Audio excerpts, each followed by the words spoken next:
हमारा पॉइंट आ रहा है वो है determination of commission income of agent. Commission की इनकम है एजेंट ऑफ एलआईसी का एजेंट है या फिर यूटीआई का है। ठीक है, जब हमारा कोई भी एलआईसी का एजेंट है या फिर यूनिट ट्रस्ट ऑफ इंडिया से हमें या फिर कोई गवर्नमेंट सिक्योरिटीज़ है या फिर कोई पब्लिक प्रोविडेंट फंड है या फिर ऑथराइज म्यूचुअल फंड से हमें जो कि ऑथराइज्ड है जिनसे हमें कमीशन मिलता है, तो उसको उसकी जो कमीशन है उसको कैलकुलेट कैसे किया जाता है।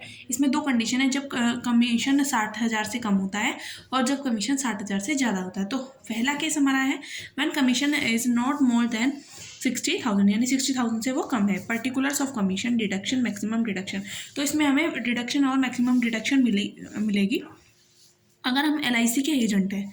ठीक है, अगर ये जो फिगर दे रखी है कमीशन की वो सेपरेबल है, यानी कि अलग अलग दे रखी है।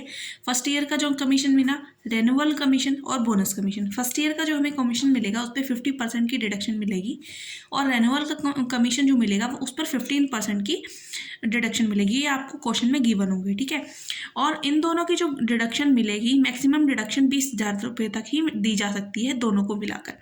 अगर वो 21,000 है या 20,500 है तब भी 20,000 रुपये तक की डिडक्शन मिलेगी। बाकी का जो अमाउंट बढ़ जाएगा वो इनकम में हम ऐड कर देंगे। ठीक है, बोनस का जो भी कमीशन है उस पर कोई भी डिडक्शन हमें नहीं मिलती।